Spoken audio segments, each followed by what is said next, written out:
тағы кезекті влог. Мен бүгін ерте тұрып, бірден душ қабылдап, енді қазір шүкіршілік жазайын деп жатырмын. Жалпы бұл әдетті сіздерге де кеңес беремін. Қазір 21 ғасырда барлығымыз соткаға тәуелдіміз. Бірден тұра салып әлеуметтік желілерді қарап деген секілді. Ондай әдет өзімде де бар, бірақ осы әдетті алмастыру үшін басқа әдет ойлап табыңыз, өзіңізге пайдалы деген секілді подкасттан естіген болатын. Сондықтан бірден күнде соткамды қолыма ұстамастан бұрын, басқа да әлеуметтік желілерге кірместен бұрын күнімді шүкіршілікпен, благодарность, рахметпен толтырғым келеді. Сіздерге де кеңес беремін.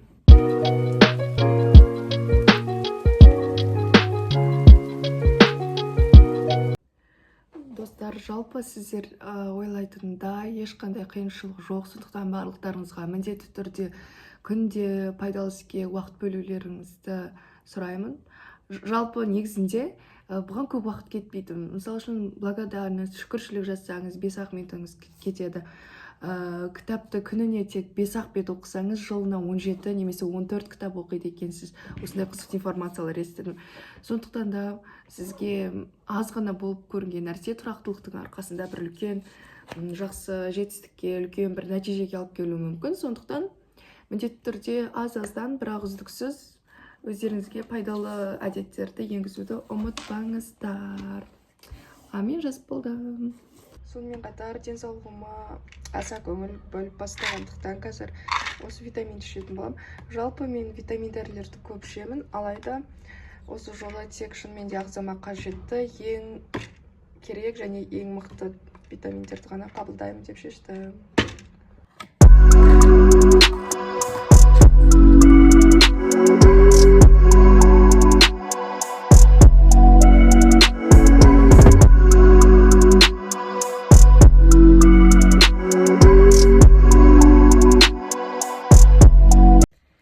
Қазір менде біраз уақыт бар, сондықтан да фотоға түскім келіп тұр. Прям ауа райы да күшті болып тұр. Мен үйде түсетін боламын, бірақ та свет мына жерден жарық өте жақсы әдемі болып тұр. Екінші мен әлеуметтік желілеріме, инстаграмға фото, видео салмағаныма өте көп уақыт болды. Сондықтан, не знаю, бүгін менде сондай настроение, что прям фотоға түскім келіп тұр. Көктемгі вайбпен. Менде осындай букетик бар. Мүмкін қазір осымен де фото жасайтын боламын. Жалпы бұл букетті маған ағам сыйлаған болатын. Себебі менде жақында бір қуанышты жаңалық болды. Сонымен құттықтаған болатын. Скоро ютубта бөлісетін боламын. Отдельно онымен видео жасағым келіп тұр. И білмеймін, мен өзім өте қатты қуаныштымын. Если что, маған жазып кетіңіздер, жақында айтатын боламын. Негізінде менің букетім мынандай болып көрінген. Бастапқыдан өте әдемі болып. Но өкінішке орай жартысы қурап қалды, и қалғаны осы.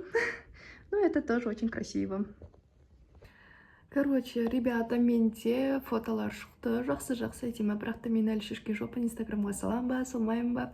Мүмкін естелік болып өзіме қалады. Бірақ бүгін осындай әдемі гүлдермен, әдемі ауа райында, жалпы әдемі жарықта өзіме ұнайтындай фотолар шықты.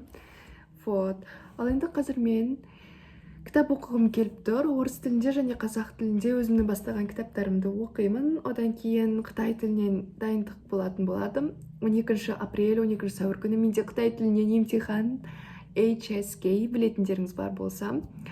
Бұл ағылшын тілінен IELTS секілді примерно, өз деңгейіме тапсырамын.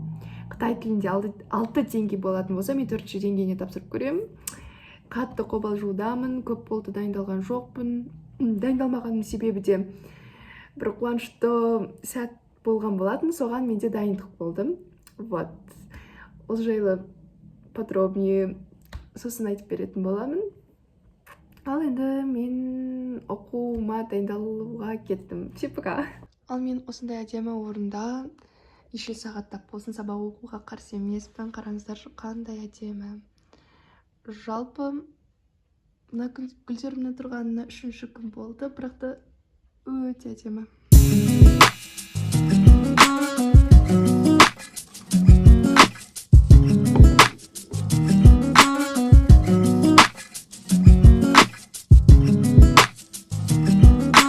Мен және де қытай тілінен осындай кітап алған болатынмын. 3-ші және 4-ші уровендерге арналған. ішінде грамматика барлығы бар болғандықтан үштің де грамматикасын қайталаймын, бір жағынан төртке де үйренукем. Қазір көретін боламын қандай кітап, жалпы жақсы ма.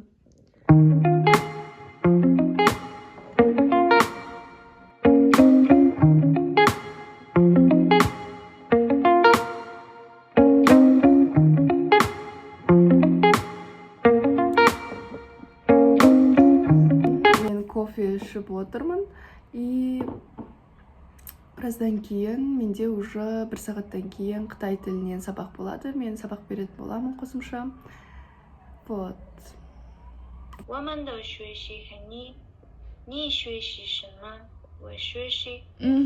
Бізде қытай тілінде апта аттары жоқ, айдың аттары жоқ. It's my breakfast. Менің қазір таңғы асым.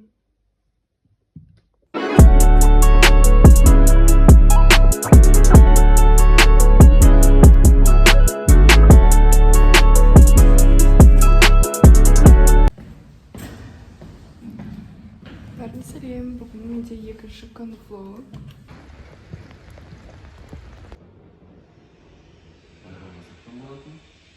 Әлде болса ол саудасын әлде болса жүргізіп отыр. Бірақ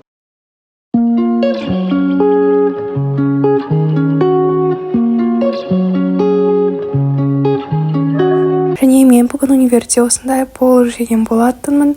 Өте дәмді болды, бірақ та кішкене соусы маған тұзы көп секілді болып көрінді, сондықтан барлығын салған жоқпын.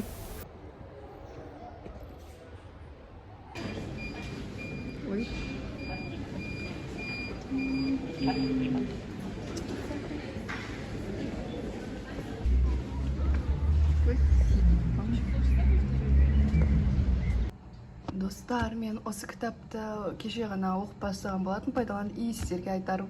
Сразу мен айтқым келді, просто это кітап огонь. Маған қатты ұнады.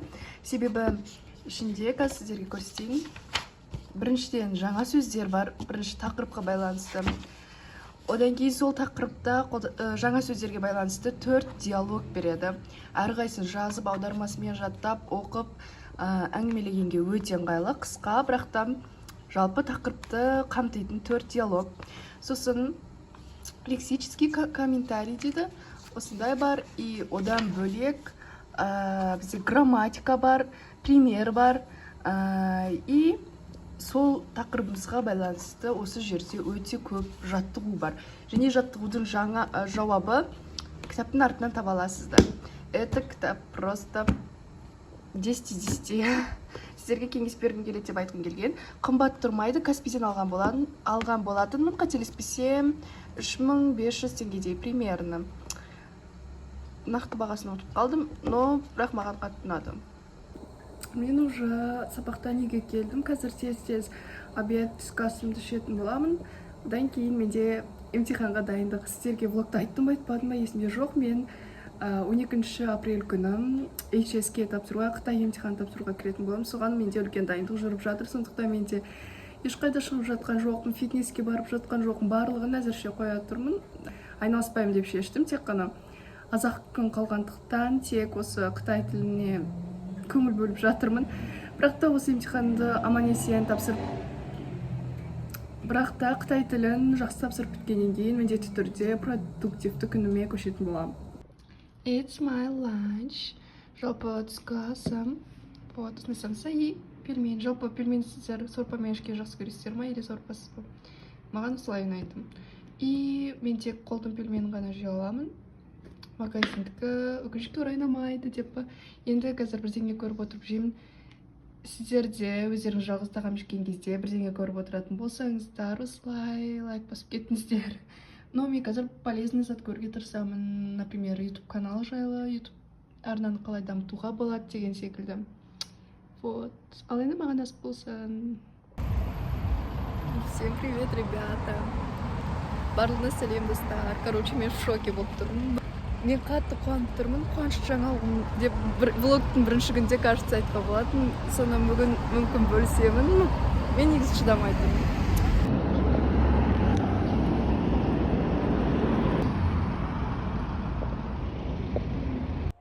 Хай, всем еще раз. Мен үйге келдім және сіздерге жаңалығымен бөлісейін деп жатырмын. Достар, мен 2024 жылы Work and Travel бағдарламасы программасы арқылы Америкаға барам деп шешкен болатынмын. Бірақ та барам ба, бармайым ба 50-50 болды. Себебі интервьюдан өтем бе, жұмыс берушімен және де посольствода жалпы виза алам ба деген ойлар болған болатын. Вот, знаете, 2 апрель күні мен визаға кірдім и approve. Маған визаны рұқсат берді. Короче, виза алдым. Мне одобрили визу. И знаете, мен қазір сіздермен бірге ашып көремін, әлі ашып көрген жоқпын. Ой. О май гад. Ну, здесь я такая красотка. Вот. Мен бұл жайлы негізінде жеке видео түсіргім келген. Work and Travel бағдарламасына байланысты қанша теңге құрттым, қандай компаниямен бара жатырмын, қандай жұмыс, қандай штат, вообще визада қандай сұрақтар қойды деген секілді пайдалы видео YouTube арнама түсіргім келген. Но если сіздер қаласаңыздар, сондай видео міндетті түрде шығаратын боламын. Себебі мен өзім осы бағдарламамен баратын болғандықтан YouTube-та сондай көп видеолар іздедім. Бірақ видеолар бар әрине, бірақ көп емес. Сондықтан да осындай видео түсіргім келген форматта. Қалай ойлайсыздар, түсірейін ба? Очень рада.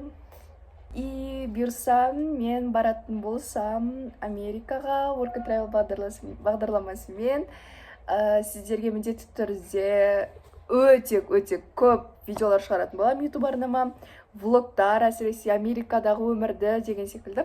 Сондықтан міндетті түрде тіркеліп кетіңіздер.